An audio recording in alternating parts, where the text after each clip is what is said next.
বাঁশ ও বেতের তৈরি কুলা, চালুন, খাঁচা, মাচা, মই, চাটাই, ঢোল, খোল, গোলা, ঝুড়ি, ডুলা, ধামা, শের, মোড়া, মাথাল, বুক শেলফ, মাছ ধরার ঘুণিসহ বিভিন্ন আসবাবপত্র গ্রাম বাংলার বহুল প্রচলিত। একই সাথে দৈনন্দিন কাজে ব্যবহৃত বাঁশের তৈরি এইসব গৃহস্থলী আসবাবপত্র খুবই আকর্ষণীয়। কিন্তু প্লাস্টিকের তৈরি জিনিসপত্রের ভিড়ে হারাতে বসেছে বাঁশ ও বেতের তৈরি জিনিসপত্র। বিস্তারিত প্রতিনিধি আবু নাসের হুসাইনের পাঠানো তথ্য ও চিত্রের ডেস্ক রিপোর্ট। ফরিদপুরের সালথায় হারিয়ে যাচ্ছে ঐতিহ্যবাহী বাঁশ ও বেতের তৈরি কুটির শিল্প। বাজারে বিভিন্ন কোম্পানির প্লাস্টিকের কদর বাড়ায় প্রায় বিলুপ্তির পথে এই শিল্প। প্রকৃতপক্ষে বাঁশ ও বেতের স্থান অনেকটাই প্লাস্টিক সামগ্রী দখল করে নিয়েছে। প্লাস্টিকের তৈরি পণ্যের ভিড়ে বর্তমান বাজারে বাঁশের তৈরি করা এসব সামগ্রীর চাহিদা দিন দিন কমে যাচ্ছে।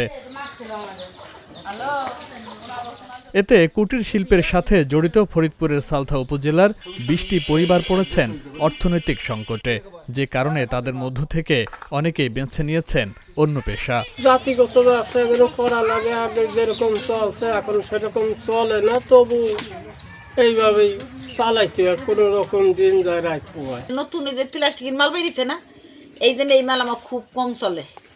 এই বছর আসলে যাই দুই একখান চলে, আষাঢ় শ্রাবণ মাসে চলেই না মাল। এখন বেচে ধামা ফেলা কোনো মতে চলছে না, ওই কাজটা আমার বন্ধ।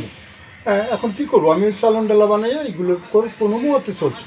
আগে বাঁশ বেত পাওয়া যেত, এখন পাওয়া যায় না, ওগুলোর দাম বেশি।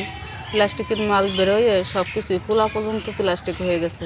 ৭৪ বছর ধরে এই কাজগুলো করতেছি, খুব অভাবে বাঁশ বেত পাওয়া যেত আগে, আর এখন মোটেই পাওয়া যায় না। প্লাস্টিকের কুলা বেরোইছে, শের, তারপরে প্লাস্টিকের যে বলগুলো বেরোইছে, ওইগুলোর জন্য যেমন ধামা, পালা, শের, চালন কুলা এগুলো এখন তেমন বিক্রি হয় না।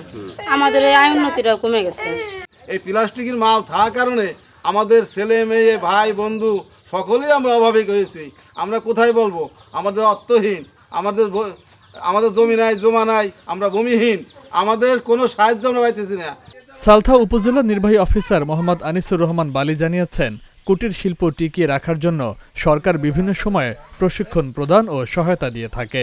সালথা উপজেলায় এই পেশার সাথে যারা জড়িত তাদেরকে প্রশিক্ষণের আওতায় এনে সব ধরনের সহযোগিতা করা হবে বলেও আশ্বাস দিয়েছেন তিনি।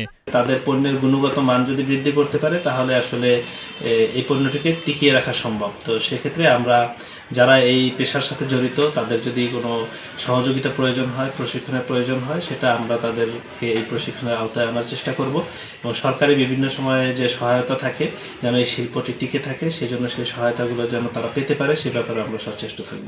সচেতন মহল বলছে, বাজারে প্লাস্টিকের সামগ্রী সরবরাহ বন্ধ থাকলে পরিবেশ বান্ধব এসব পণ্য টিকে থাকবে, বেঁচে থাকবে ঋষি সম্প্রদায়ের এসব জীবন জীবিকা।